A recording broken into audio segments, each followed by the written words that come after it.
රන් මිල සැබෑ වෙනසක් වෙයි. අප බලමු මේ වෙනකොට රන් වෙළඳ පොලේ රන් මිල කොහොමද කියලා. රන් අංශුවක් නව මිල වෙන්නේ රුපියල් 13,75,280යි.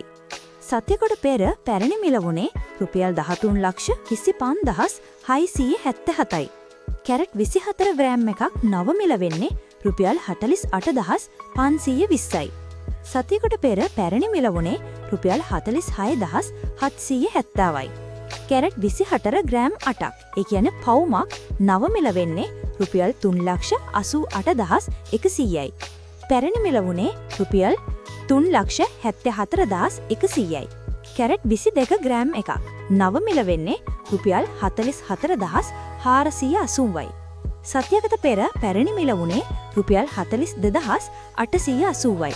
කැරට් 22 ග්‍රෑම් 8ක්, ඒ කියන්නේ පවුමක් නව මිල වෙන්නේ රුපියල් 3,55,850යි.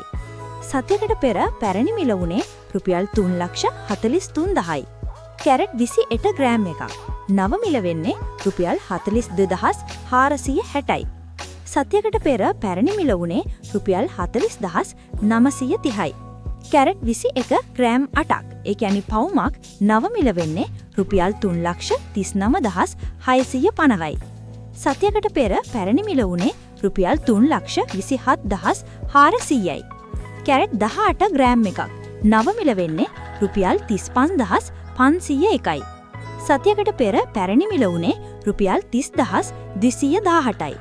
කැරට් 18 ග්‍රෑම් 8ක්, ඒ කියන්නේ පවුමක් නව මිල වෙන්නේ රුපියල් 2,84,008යි. සතියකට පෙර පැරණි මිල වුණේ රුපියල් 2,95,736යි. රන් මිල පිළිබඳව තොරතුරු දැන ගැනීමට හෙල්ප්මේට් TV YouTube නාලිකාව සබ්ස්ක්‍රයිබ් කරන්න. එහෙනම් අලුත් වීඩියෝවකින් නැවතත් හමුවෙමු. සියලු දෙනාටම ස්තුතියි.